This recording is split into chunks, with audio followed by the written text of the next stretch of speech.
Ladies and gentlemen, welcome to another wild ride with Steve-O, and what can I say, dude? The streak just keeps going. One huge star after another. And what can we say about this guy that we don't say on this podcast? Oh my god, it's outrageous. Ladies and gentlemen, Adam Devine. Yeah, dude. I like that. I want you to meet my co-host, Scott Randolph. What's up, big What's dog? up, Scott? And how's it going, man? It's going. up at the front of the RV, we have Paul Brisky. What's up, Adam? How are you? What's up, Paul? Great to talk to you. So Really nice. You have a very sultry sounding voice there, Paul. Does he? Thank you Oh very my much. god. Appreciate that. I don't know what's sexier, his voice or his face. Yeah, You I haven't guys. seen his face, so I'm gonna take your word for it. Dude, I surround myself with hot guys, Adam. Yeah, but lots of hot boys. Smart. Yeah, dude. So, man, first off, thank you for doing this, man. I feel like we need a sample on our little soundboard for a fucking huge star alert. Dun, dun, dun, Oh, dun. wait. We got the applause for you. Good. I feel at home now. Yeah, dude. So, and I don't ever want to, like, hit people with the same bullshit. Like, when people ask me, so what stunt hurt the most? And, but I do find it interesting that, as I understand it, you came right out of YouTube, right? Like, just... Yeah, well, yeah, kind of. Me and the guys, we from Workaholics, we started like just doing YouTube videos and shit. I mean, to be perfectly honest, you guys inspired the whole Jackass crew inspired a lot of what we were doing. But then we were like, oh, that looks really painful, and none of us are skilled when it comes to anything like that. I think it's the other way around. I think the Jackass guys had no skill, and you guys had legitimate comedic but you talent. guys had like stunt abilities where you're like, oh, I could do that, and I could twist my body in a way that it'll hurt, but I won't die probably. Yeah. Everything would shatter on my body immediately. So we were like, I guess we have to write shit. So then we wrote sketches, and then ended up creating Workaholics based on something that we did on YouTube. Like we did a web series, and then Comedy Central saw that and reached out to us and was like, do you guys want to do a TV show? And we actually didn't, because it was they like sent us a message through YouTube, like their email type thing. Uh-huh. And we didn't know that existed. So we never looked at it. And Comedy Central thought we were fucking big timing them. They were like, when we finally got to it, it was like 3 months later or whatever. And we were like, oh yeah, we'll come in for a meeting or whatever. And then after we sold the show, they were like, oh, we thought you guys were the coolest motherfuckers alive. Because Nice. you didn't call us back for months. We thought you were like big timing us. And we're like, yeah, that's what happened. Yeah. Dude, I remember the first time I saw you guys was when I showed up at the Charlie Sheen roast. Yeah. And I got my nose broken that night. And you guys had this whole setup on the red carpet. And they were kind of cycling interviews through. Yeah, they just didn't know what to do with us. So they were like, it's the new show. So you guys host a red carpet. And we've never hosted anything before. So we were just up there just fucking, just being like, are you going to give it to him hard? Are you going to roast him good? You're like, yeah, I guess so. You're really bad at this. Yeah, I love But it. it was fun, man. So Workaholics is like the big break. And what's the production company making it? Is it you guys? It was us. Yeah, we formed our own production That's company. And badass, dude. yeah, and then our management company as well. They have a production company. So they had a little more infrastructure. And then we just really did everything. We didn't know what the fuck we were doing. So it was like a lot of learning as we were going. Because we were pretty young. We were like 25 years old when we got the show. And we weren't like TV writers. We didn't know. We just came from YouTube. And I was doing a lot of stand-up and that kind of thing. So we didn't know how to write for TV. Durs had like written a few spec scripts because he, wanted to be a writer.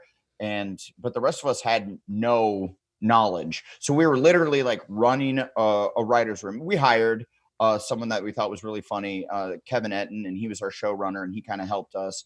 But literally we would like go home and read books on how to write for television and then come back the next morning and be like, you know what? I think we should put a button on that scene going into the act break. And everyone's like, yeah, that's how TV works. That's what you do. So they come back and you're like, that's right. So is that high praise for books about how to write TV shows? Yeah, just that's all you have to do. You just have to read a book. Dude, I love it, man. And so, yeah, dude, that's been like a tough nut to crack, like to get a network or a platform to trust you enough to be the production company. It sounds like the management company kind of helped out a little bit and kind of that was the training wheels, and then off you go, and now you're just bona fide, do everything yourself. How about the Netflix movie Game Over, Man? Like, what was the production company for that? Your starring vehicle? Yeah, dude. Thank you for putting me in that. By the way. No problem, man. I was pumped that you guys wanted to do it. It was so fun. We produced that as well as Seth Rogen and Evan Goldberg's company, Point Grey, and also Scott Rudin's company.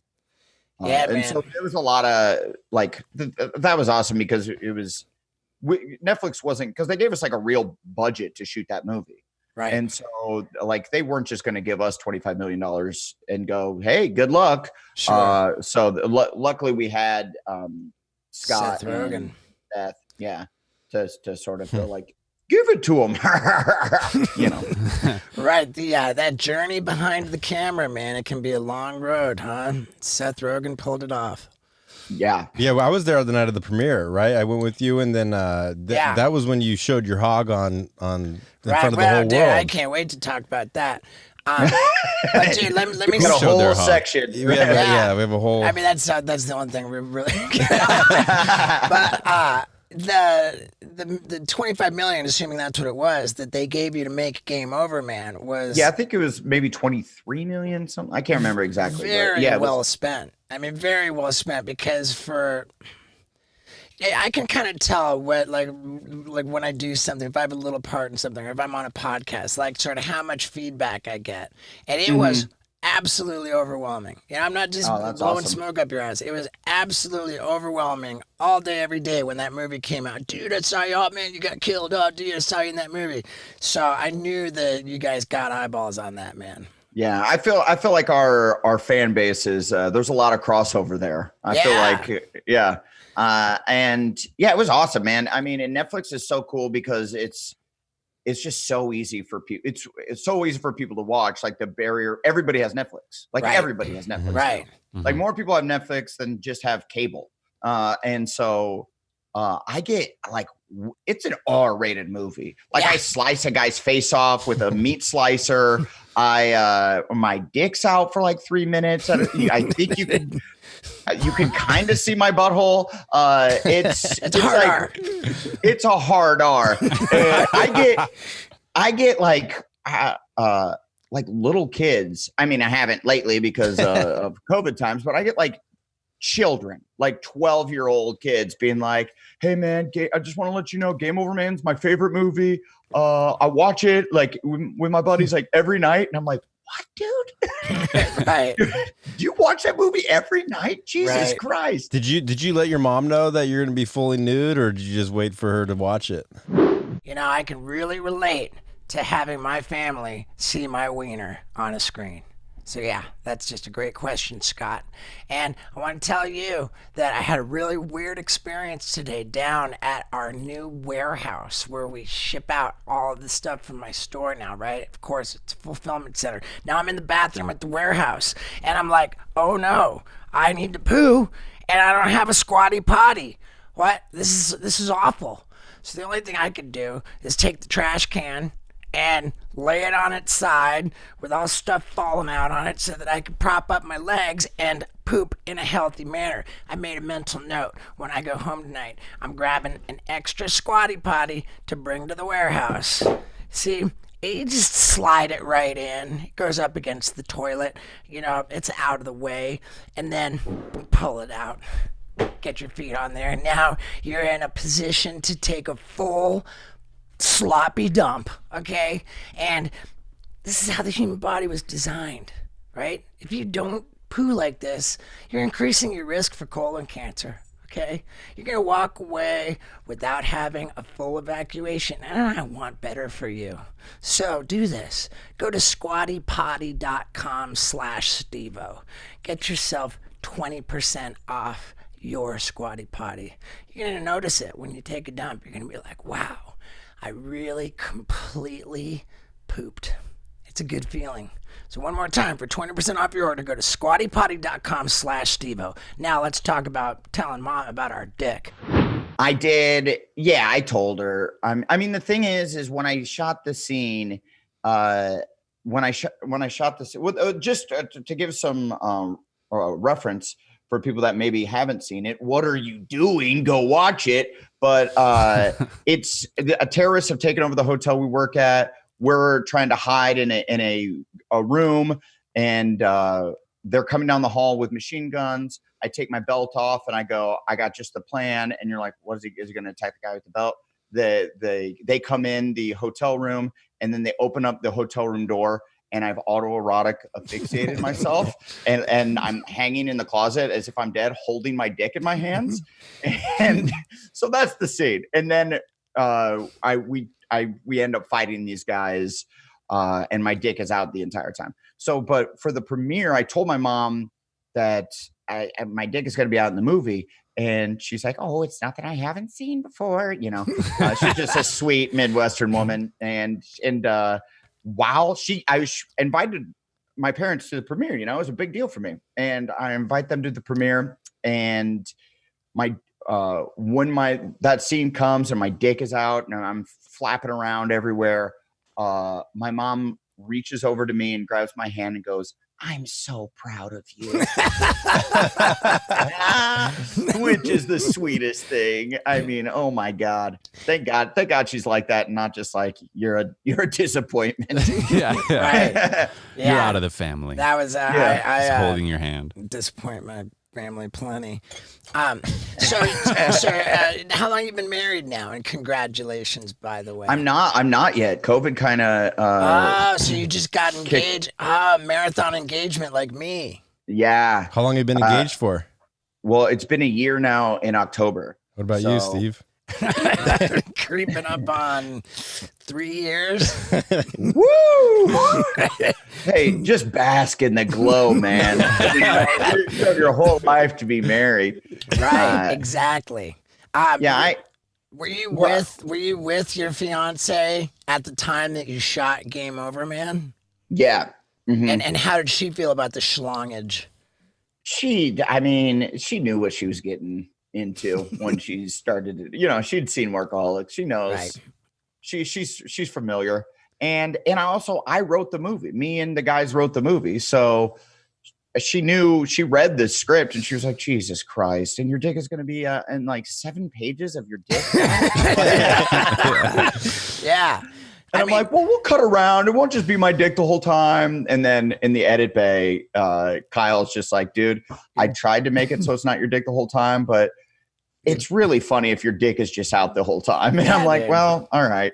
And it was funny when we shot that scene, like the crew guys were so uncomfortable at the beginning of the day because it was a whole big fight scene. So it took like 7 hours to shoot. So they're wildly uncomfortable. These are like grizzled crew guys, you know, like that, or like your dad's age, just like working a camera or in a boom op and like, you know, grips and shit. And by the end of the day, couldn't care less that my dick is out. They're like, they're actually like coming up with better shots. They're like, it'd be funny to like zoom in like down low. I think the dick will look funny coming at like from this like a hero shot up to the dick. And I'm like, all right, I guess we're adding shots now.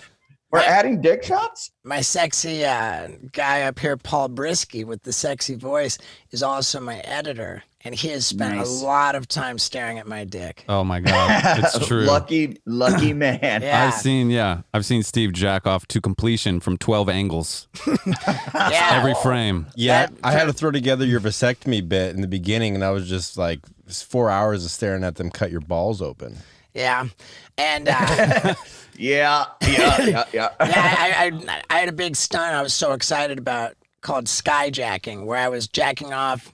I'm butt naked in an airplane, got a guy strapped to my back, and I'm whacking it for the fucking fences, and I fall out of the airplane simultaneously blowing a load. Jesus Christ. Yeah, that's why we had 12 angles. Because it was awesome. The world needed it.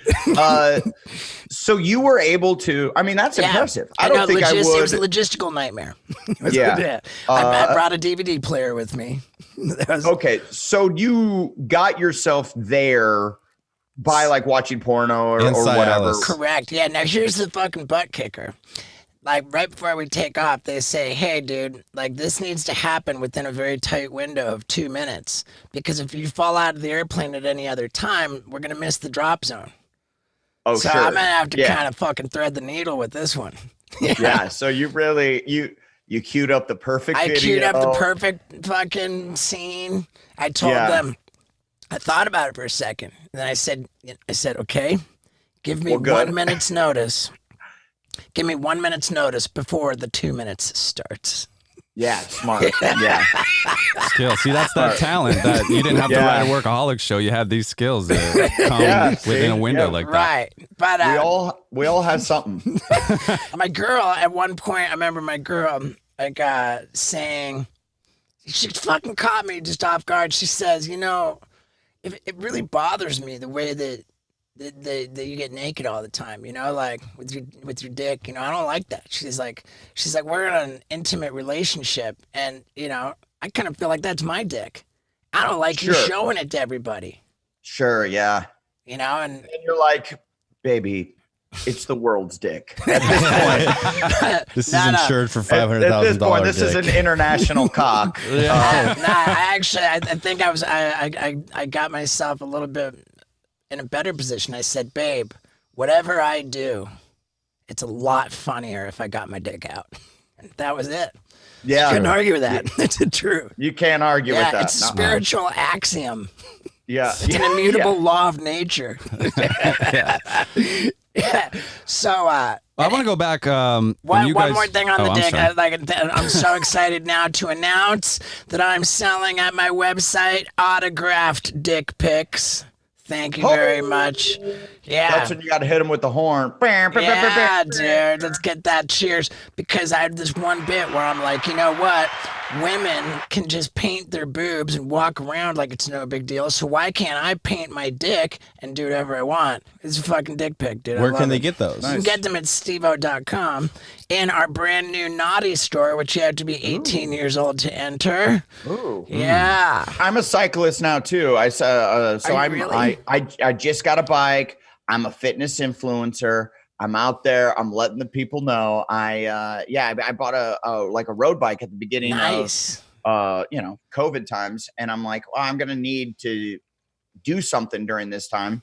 And yeah, I've just been riding. I'm not losing any weight. I don't know what it is. It's so dangerous too. Especially in LA. I'm also like filming myself. I'm like being a true asshole. You know, I've crashed multiple times. I had my worst crash ever like 2 weeks ago. I'm still not okay. And I only crashed because I was filming myself. I was like, this footage is going to be dope. I'm going to go so fucking fast. And fucking the footage is of me crashing. And admittedly, probably pretty good footy. It's all right. It's pretty good. It's dark. It's pretty good. Like I'm crumpled on the ground doing that really tough to listen to groan. Yeah, the sound is weird.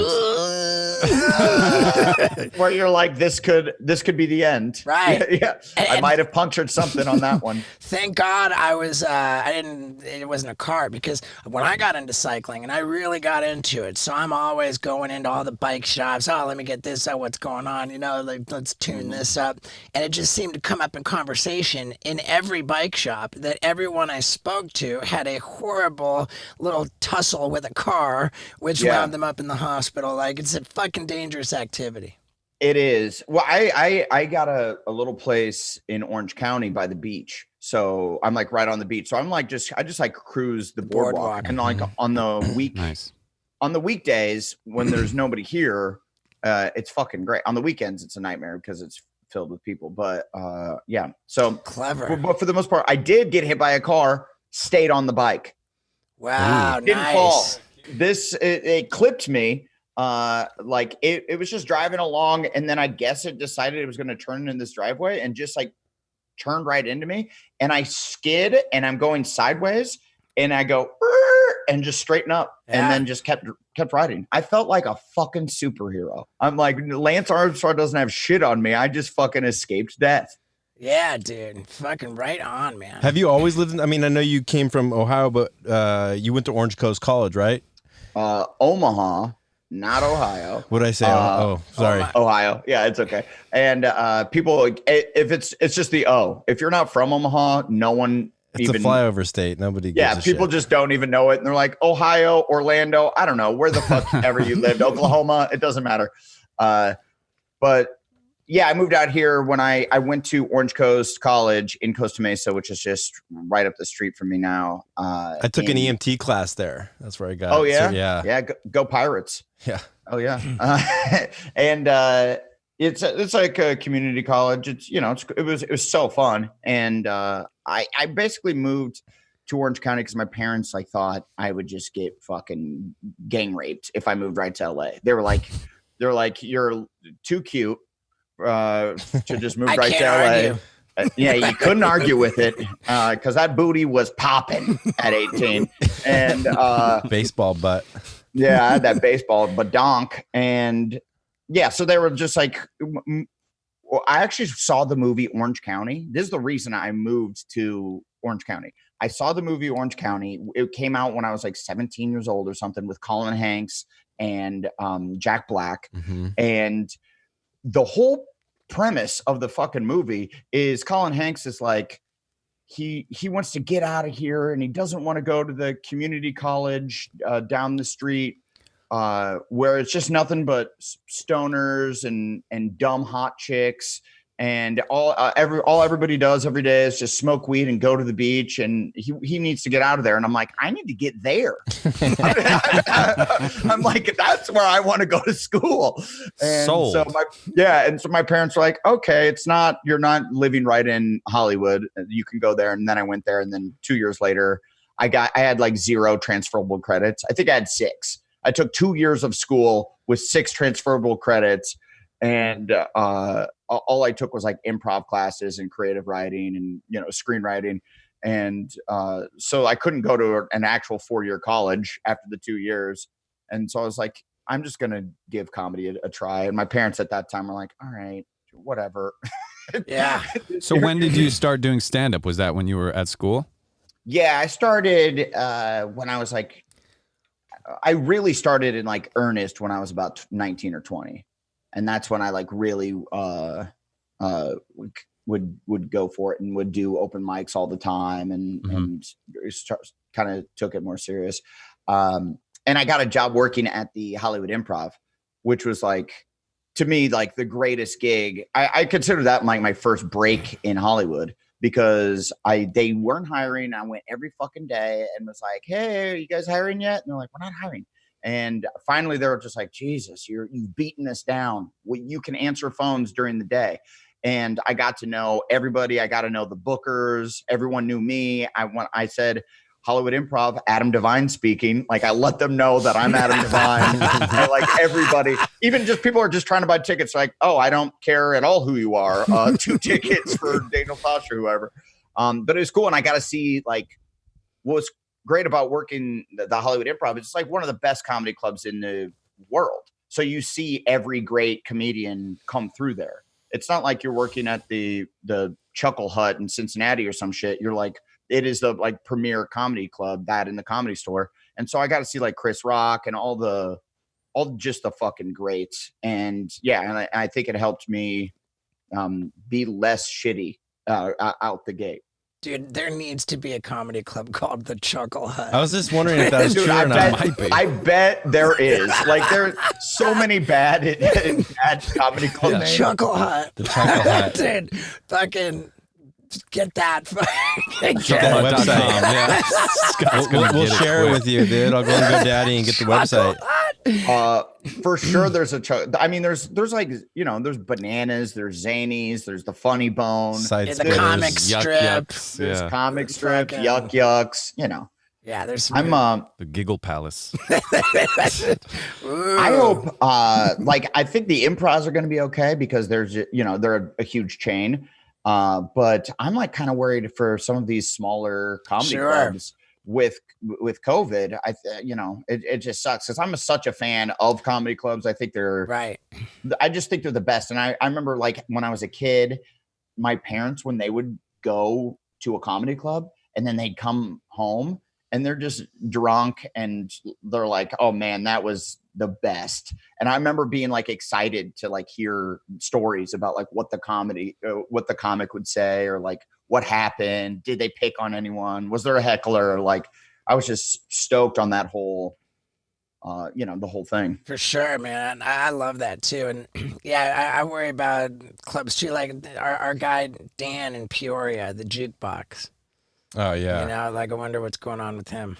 Well, yeah. What about like during the pandemic? Have you been able to shoot any movies? Have you what's going on? No, I haven't. No, I did. I'm doing the podcast with the Workaholics guys. This is important, is the name of the podcast. And it's also really important that we have a podcast. 4 more guys with a podcast. It's important.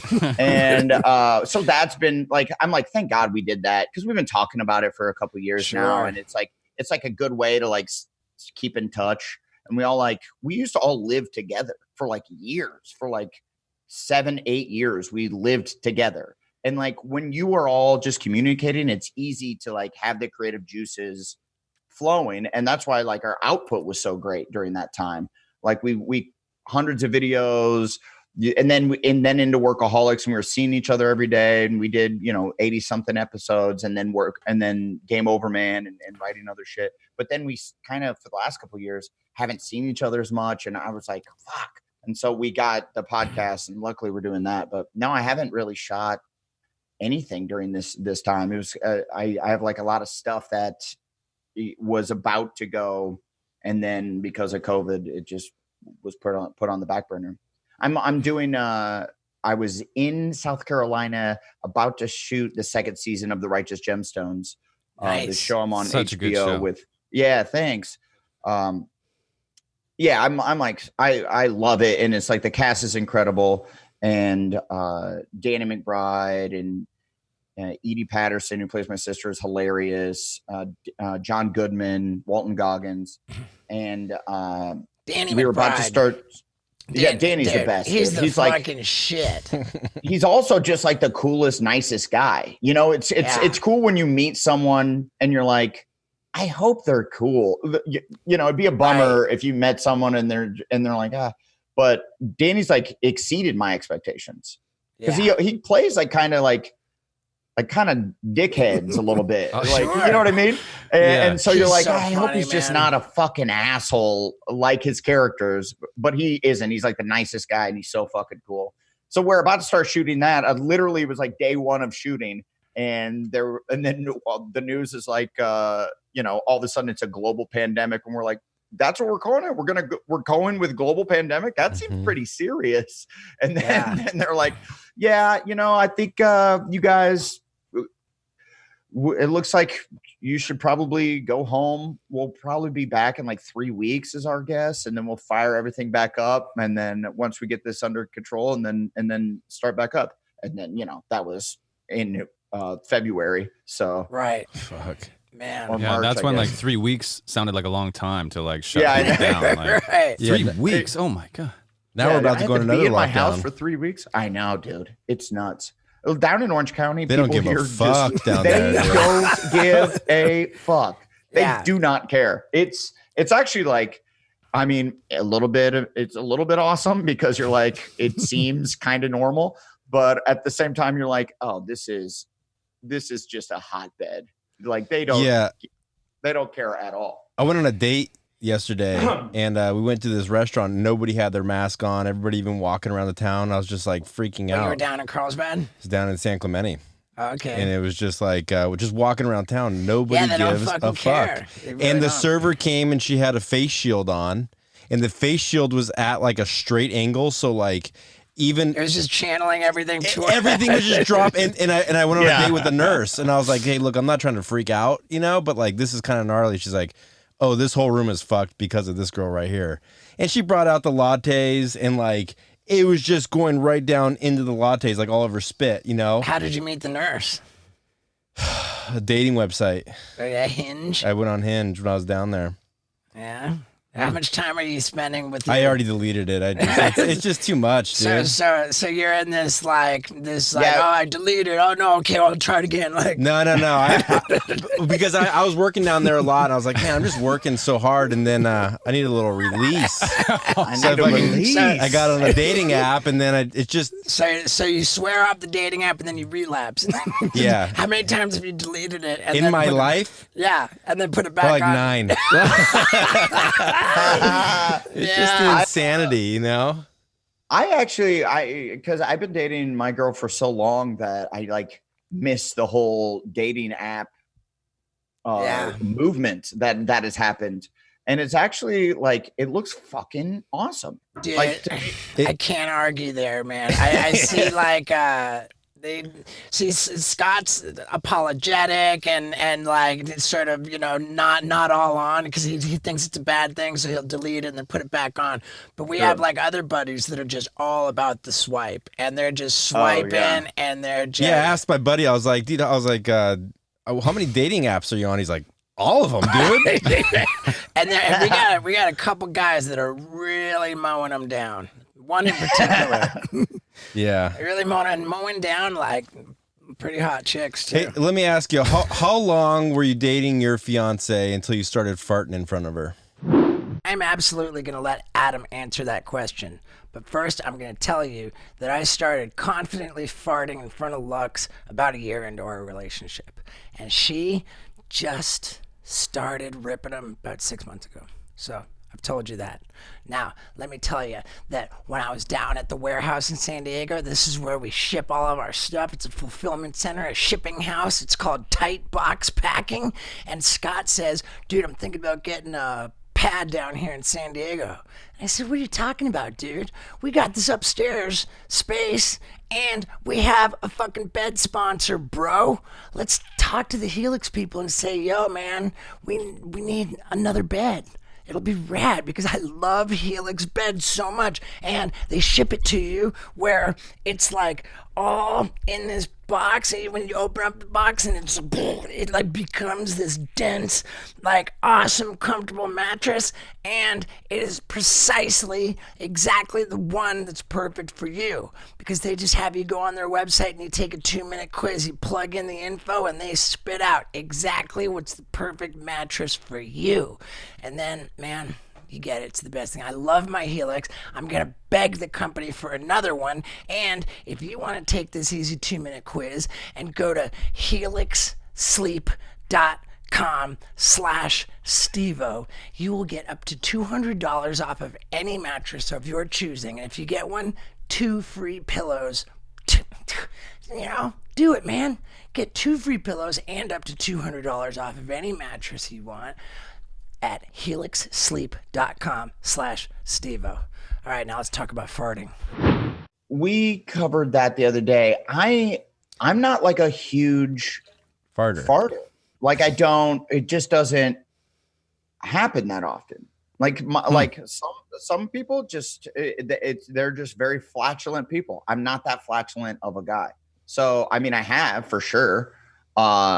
It actually, what's great about Chloe is she can't smell that well. Like truly, I've farted and then she walks in the room and I'm like, like early on in the relationship, I'm trying to like dissipate the fart with my hand, spinning around. And she's like, "What are you doing?" And I'm like, "Nothing. What? What's up?" And then she's like, just sat down and like started to eat eggs or so. Like was just like had a meal. It smells good. What is it? In the room that I just like bombed. And I was like, oh, she's gonna smell this. I had no recollection, didn't know it at all. And I'm like, I think I love you. I was like, this is it. Yeah. She's the one. That's how you knew she was the one. Yeah, meant to be. Yeah. So, do you plan on having a family? Yeah, I think so. Yeah. I want to get married. I just want to get married before I have the kids. Yeah. I don't know. It's kind of old school. But I'm like, that was just because we were gonna get married. We had a whole day planned and everything, and then the venue canceled all events for all of 2021, all of Wow. next year. Shit. So we had a date for like September of next year, and then they're like, you know what? Fuck it. And we're like, What do you mean? We're calling okay. it. We're calling it. Yeah, you don't want all of our money? All right. So now I'm like, I don't know. Yeah, we might just start churning kids out now. Who knows? It seems that, like, I heard divorce rates, like, people like filing for divorce because during the pandemic, everybody's forced to cooped Deal up, with their shit. Like, Yeah. the pandemic really puts your relationship to the test. And I'm stoked that my girl and I haven't gotten burned out on each other. We just get along great. Yeah, we do too. Like, I think I don't get bothered by things. Like I don't let things like stack up on me. Like if something's bothering you, I'll just be like, bothering me, I'll just let you know right away. But like, I think things stack up on her a little bit because I didn't know that I breathe heavy. But that's like something that like she's just like, Jesus Christ, you're breathing so heavy. I'm like, I'm just what? I'm just breathing. And she, it's like the little things that she's like, are you're gonna chew, you are chewing with your mouth open right now. And I'm like, I don't even know I'm doing that. I'm sorry. I don't know. But for the most part, yeah, it's been pretty. Yeah, it's like it would suck if like there was a few like cracks in the armor. Yeah. And then really you have to be with that person all the time, and then all of a sudden it's just. But also, why get divorced now? It would be a horrible time to be Right. going through a divorce because besides this maniac over here, you can't. It's like dating right now is probably pretty difficult, right? Yeah, it's. I mean, I don't know, Scott. What do you think? Well, I'm taking it Scott's seriously. just Like, I'll go on a date smiling and get through COVID 'em. tested. Out of all of us, it's just Scott's so funny because he takes the pandemic very fucking seriously. And like, so here, like every date, like, oh my God, I gotta get a COVID test. Like, so But like this last girl I went on a date with, like, It's she like the already had it. the hypochondriac fucking Okay. sex addict. Yeah, there's a dilemma here, It's like I won't have sex all quarantine, and then all of a sudden I'm like, I'm gonna start having sex again, and I'm like, fuck, I can't do that anymore. And then I'll just go like another 6 months without even having sex. Just a tortured individual. That's rough. Poor guy. I'm sorry you have to do okay. that, man. It's okay. I don't mind sometimes. Do you have any pets, Adam? No, I don't. I wish I would have gotten. I want to get a dog, but I mean, well, that's yours, Steve-O. I can't have your dog. Right. You just look down at his dog. I'm like, yeah, that's yours. Right. I want to get a dog, but you know how it is I'm always traveling, Right. and I like when I go to Charleston, I rent a house there, and they're like, it's very hard to find a house that they'll rent and then also let you bring your dog. That's especially- Charleston, South Carolina, to South work Carolina. with Danny Yeah. McBride. Yeah, How long are you And, gonna be there? dude, we have to do so many safety protocols. We're shooting 10 episodes. That should take 4 months tops 6 months because of all the safety protocols. You can only shoot like something like 8 hours a day, and then they got to spend 2 hours cleaning everything like at the end of the day, every day, and then that like every like 2 weeks they have to take a week off for sterilization. I have no idea exactly why the fuck it's going to take so long, but I'm like, oh, okay. So I'm like, I'm going to, rent this house for 6 months, but I wish I would have gotten a dog at the beginning of quarantine, because it would have been a good just a little quarantine buddy, you know? Yeah, dude, it's the best, man. It is Is that the dog that you got in Peru, right? Peru, yeah. Thank you for knowing that. Yeah, I did. I weirdly did know that. She's a bona fide fucking star, man. I love this fucking dog so much. She loves the podcast too. When we're setting up, she like, I think it's because she gets treats when she lays there, but she just loves it. She jumps in the van first. Yeah. Oh, dude, she's ready to work. Yeah. Yeah. Man, I had something. And I fucked Zac Efron. Oh yeah, what's up with Zac Efron? Dude? We're all dying to know, dude. We all got it. And by the way, that was totally it.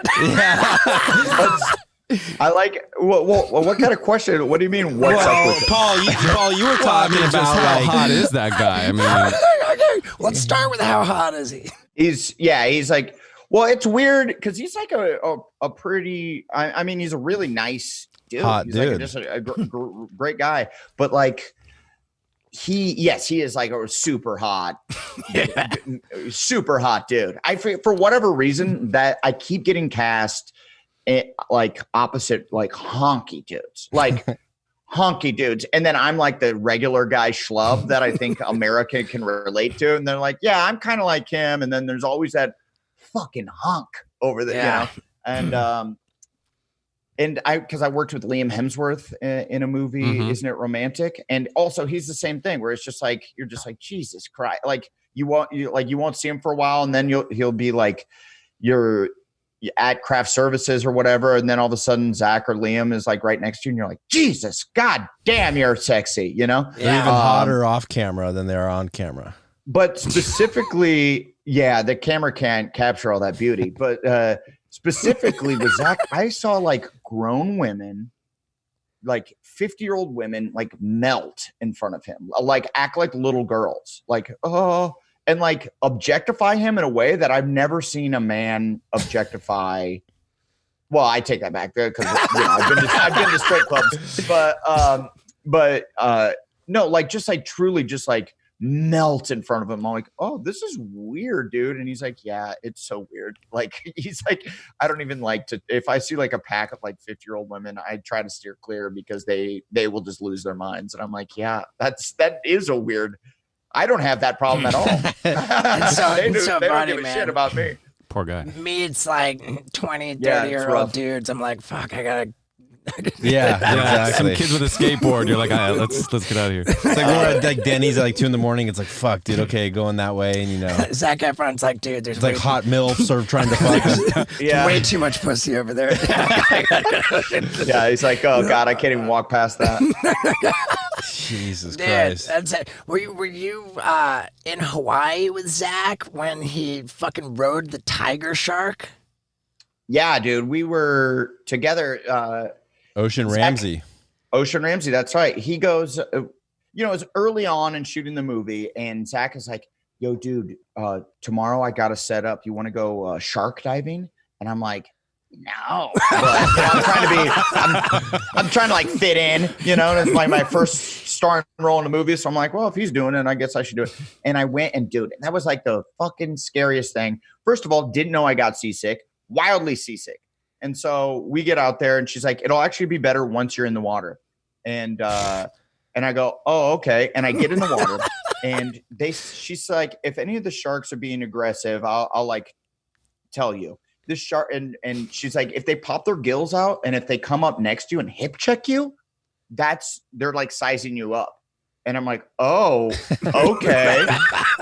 Sure enough, there's like 17 sharks in the water. They're fucking everywhere. Your head's on a swivel, and the shark comes right up next to me. It's like popping its gills, and just like it comes out of nowhere from the deep blue and just hip checks my ass by a fucking shark.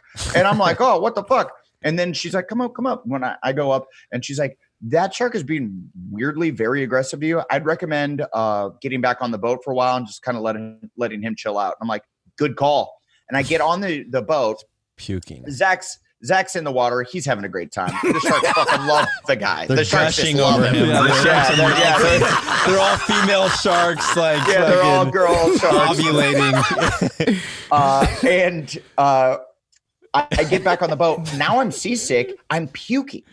I'm chumming the water with my own vomit. And then she's like, what are you doing? You're chumming the water. And I'm like, I'm seasick. And she goes, I'm going to need you to get back in the water. I'm like, with that mean shark? And she's like, it'll be fine. And we get in, and all this, I'm back in the water. The shark is kind of leaving me alone. I'm like, oh, what the fuck? And all of a sudden, the sharks disappear behind me, disappear in front of me. I see them all just like swim off into the darkness. And I'm like, well, that's a weird sign. And she's like, come up. We come up, Ocean Ramsey, me, Zach, Ocean. And we go up, and she's like, hey, there must be an apex predator in the water. They're like, big, more than the sharks. And they're like, yeah, it's either a great white, which I doubt. I think it's probably a tiger shark. Sure enough, the thing was like 13 feet long. It was fucking massive. Tiger shark. And they're like, she goes, it's more interested in the boat than us. It's been circling us for a while. Let's just stay close to the boat and and let it chill. And I'm like, I'm gonna stay on the ladder. That's where I'm staying. and the shark is swimming around. Zach swims over to it, grabs it by its fin, and rides it as if it's a fucking like a little kid ride that you put a quarter in at like outside of a Kmart or some shit. And he rides it. The shark does nothing. He comes up, and we're all like, holy shit, that's insane. Oh my God. And she's like, yeah, definitely don't do that again. That is insane. And we go back down. He rides it again. This time the shark like gives him like a little like shoulder shimmy and just like sort of wiggled him off. We come back up and we're like, oh my God. Ocean's like, that's crazy. Definitely don't do that again. Oh, holy shit. That's wild. Zach does it a third time. Grabs it. Now the shark's just like, get the fuck off me, dude. Like, why do you keep touching it? And the shark like threw, like bunking Bronco style, threw him off. And Zach like goes flying in the water, and then comes up, and Ocean's like, that's great. Everybody on the boat right now. That's insane. We're done. And yeah, but then, but in hindsight, Zach didn't get bit. Nothing bad happened. He looks cool as shit in the story. He got to go on all the talk shows. He has a video. So they have all this really cool footage of him like swimming up to the shark, grabbing it by its fin, looking all cool. Meanwhile, I'm like in the background, like aggressively swimming. Yeah, just puking on myself underwater, just swimming backwards. Like I look like such a bitch. Meanwhile, Zach's like looking all cool, swimming towards it, and I'm like aggressively doggy paddling away.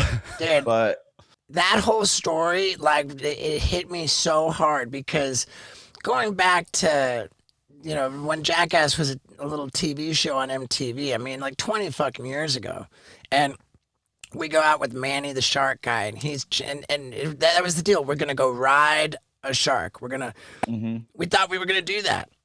Manny fucking grabs the fin. He's riding the shark all over. Like, we realized this is not going to happen. It's not going to happen at all. And like, kind of over the years, just gave up on that. Just gave up on that dream. And then all of a fucking sudden, I see Zac Efron do it, and I'm like, I can't give up on that. I can't give up, dude. If fucking Zac Efron can do that, dude, then I am not gonna fucking throw in the towel, dude. And so we reached out to Ocean Ramsey ourselves. Oh, really? Trying to fucking make it happen, right? Yeah, you reached out, and she was like, okay, well, it could happen on, Monday or Tuesday, and you're like, I'll book every trip that week. Right. She was like, she says, it's better if we book 2 sessions in one, so we go for a morning dive and like the afternoon dive. And I was like, I'll do 2 fucking sessions every fucking day for like 2 weeks. I don't care. Like, let's get it done. Yeah. I forget why we didn't, but what was that's Oahu, or that's what island is that? North Shore of Oahu. Mm-hmm. I'm telling you, February, dude. Let's go ride a shark. Dude, do it, Steve-O. I'm rooting for you, my man. And what's funny is I was like, after that, everyone's like, was that terrifying? I'm like, yeah, for sure it was. And I was like, you know what? I did that. I'm never going to do it again. Now I've been shark diving like 4 other times. I've done Shark Week on Discovery Channel twice now. I did it for my own show, Bad Ideas, that I did on Quibi. I'm like a shark guy. So I'll come with you. I'll ride a shark with you. Dude, epic. Yeah. Dude, tell us about Quibi, man. When did that go down? When did my show dissolve the entire company? When did my show ruin the $1 billion company? It was awesome. They right before the pandemic started, I did 8 episodes and I did all kinds of cool shit. I swam with a meat diaper in the Amazon River trying to get piranhas to attack me. Nice. Dude, I'm very truthful when I say that specifically Wild Boys, that show inspired me. Thank you, man. Yeah. So you knew that piranhas would want no fucking part in messing with you because you're not dead. Dude, I didn't know that. And but then when you swim in the Amazon River, I have all this like meat on my dick and thinking like, oh, this is going to be insane. Like, and it, couldn't get a piranha to. We saw piranhas. They're like, there's a piranha, and it's just me like teabagging the water. And then it wasn't until later that someone's like, well, you're not supposed to pee in the Amazon River because they have the organisms that go up your dick hole and then they get in your bloodstream. Yeah, and I'm like, oh. Well, I wish someone would have told me that at the beginning of the fucking day. I've been pissing in this water all goddamn day. Right. Yeah, and it mostly the bad idea. Essentially, the show is me and a celebrity friend travel around the world doing inherently dumb, crazy, silly, bad ideas, and it was super fun. And I hope to do it again. But then Quibi like fully dissolved. Like, oh shit. Quibi's like done. They're done. And so they like closed up shop. Admittedly, they launched at the worst time. The time when you're like, especially they launched like at the beginning of the pandemic when everybody's at home. Everyone's like, well, I'm going to watch my big ass TV and I'm going to watch an hour long. I'm going to rewatch The Sopranos or whatever people did. Tiger King for sure. Yeah. I did everything. I watched so much goddamn TV. I watched Tiger King. I watched, I rewatched The Sopranos. I watched Entourage. I was deep in the cut. I'm rewatching Breaking Bad right now. I watched Mad Men. I'm like, nice. I've been putting in work. People ask what I did in the pandemic. They're like, did you write any movies? Did you do anything? Have you been working on your stand-up? Nope, none of it. But I tell you what Don Draper did in 1965. Yeah. Oh man, that's so great. Do you enjoy sports? Like, I'm a big UFC fan. I can't get enough, but I watch every fight. Every time I watch UFC, I fucking love it. And I'm like, why don't I watch this all the time? And then I just don't. It's the same with boxing. Every time I watch boxing, I'm like, what an awesome sport this is. And then I just never ever watch it. Yeah. But I watch, I'm a big basketball fan. So I was glad when they came back and did the bubble. I was like, oh, thank God. And also like at that point, I was just like binge watching the news, which sucks, dude. Which Lester just like, Holt. Yeah, my boy Lester. Yeah, I'm a Situation Room guy myself. Oh, my nice. boy Wolf Blitzer. Yeah, that guy. That guy can get it. Fucks. That guy fucks for sure. Wolf. Homie Wolf. Yeah, what a name, dude. Wolf. Dude, Wolf Blitzer. The first time I didn't ever watch the news, and I was doing I was doing classes at the Second City in LA, which is an improv school for people that don't know. And I was taking classes, and they are really big into politics. They're like, you should know stuff because it's good to lampoon politics, and so I'm like, oh, okay. And then someone like brought in a sketch. It was like, and he calls himself Wolf Blitzer, and I'm laughing. I'm like crying laughing because I think it's a fake name that he made up. And I'm like, that is the most hilarious sounding name. I was like, that's too. And then like, it's his real name. And I'm like, bullshit. There's not a human being out there named Wolf Blitzer who's a newscaster. What is that, man? Yeah, it's like one of Santa's reindeer or something. Yeah. It didn't even occur to me that how dope that name really is. Well, then, like, all the weathermen on the news are like Dallas Rains, or like they're like, there's different fucking. Are those fake or are those real, or is it like destiny for those guys to do what they do? Yeah, I feel like if your name is Dallas Rains, you have to be a weatherman. Yeah. In Omaha, when I was growing up, the weatherman was named Jim Flowers. Yeah, Nice. and he always had a flower boutonniere on his lapel of his jacket. I think like if you have a silly dumb name like that, you're like, well, there's a one career path for me. Yeah, there's a future for you. Dude, epic. Hey, do you sell merch? Do you have like a website with an online store and shit? We're getting that right now for the podcast, but it is not up and running quite yet. Yeah. But And I need to. Yeah, dude. We like to ask people that. We typically like to sort of be invasive. Ask people like what their top revenue stream is. Like net worth. Yeah, quickly ask my net FICO worth. score. Yeah. But no, it's just I'm particularly interested in merch because we just started our own fulfillment center. It's we took over the act of actually fulfilling each order that comes in with our own warehouse and everything. Oh wow, cool. Yeah, that's why I'm able to distribute signed dick pics at stevo.com. But yeah, dude, hey man, I gotta say, dude, I was surprised and honored and overjoyed that we got to do this with you, man. Dude, I was stoked. I was stoked that you guys asked. I would have done it a million years ago. Dude. I love you, dude, and Dad, I appreciate that so much. I appreciate you asking me. And you got me in my biggest movie to date, dude. Yeah. I made a silly YouTube video I called it My Humiliating Acting Career, and as embarrassing as it is, each little random movie role was like a step up from the last one, and it all culminated in this blockbuster hit, which was Game Over, Man. Game over, man. I got to star alongside your schlong. And don't forget about Shaggy. Shaggy was also a big star. I didn't get nearly as much screen time as your schlong.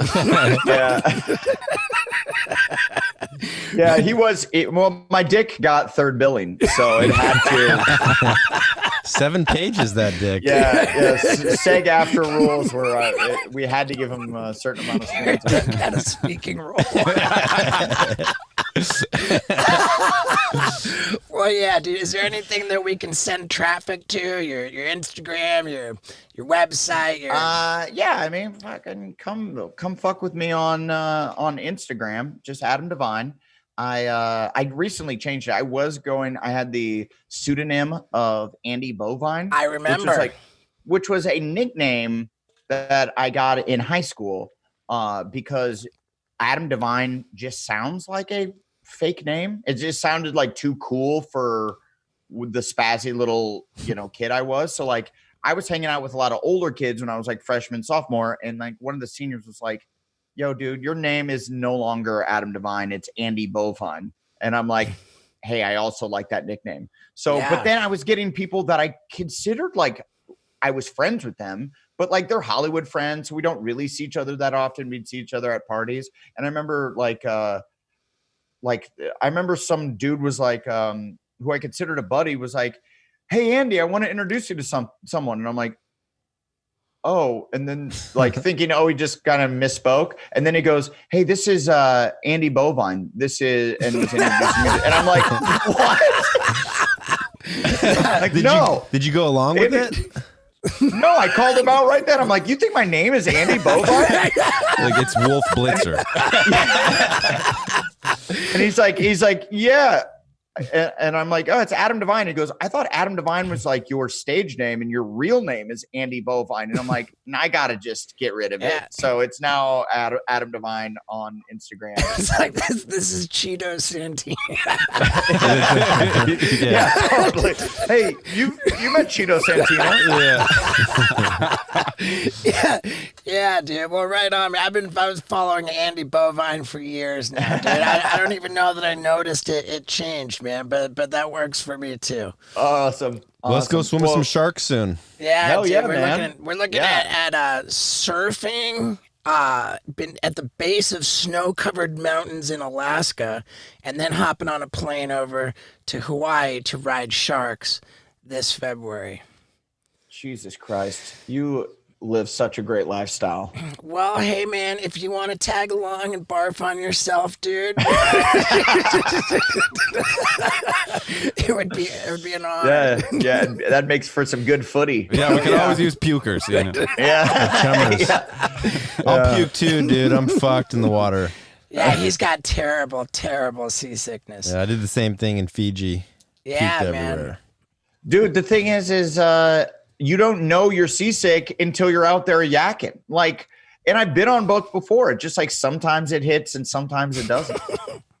100% of the time. 100% of the time, dude. You're like, I know really? Is that before how we it get on works the for boat, you? it's gonna happen, dude. It's, Yeah, and he's a real waterman too. You can't get enough of the ocean. yeah, it's crazy.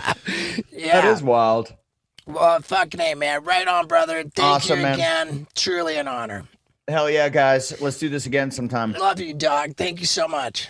Thanks, man. Hell Yeah, yeah, thanks, brother. Adam. guys. Super See cool you, talking to you, dude. man. Yeah, later. See you, Paul, with your sexy ass voice. Hey, thank you, brother.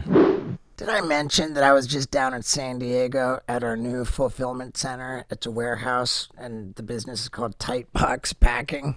Well, I'll tell you, it was a rough trip because I didn't have Wendy, and I also didn't have Lux. Afterthought. I mean, like, fuck. But it was a productive trip, and as I told Adam Devine, there are dick pics for sale at stevo.com. And if you go right now, you'll find both autographed gnarly DVDs and autographed dick pics. But hurry up, because those DVDs are going to disappear, man. Thanks for hanging out until the end, guys. I love you so much.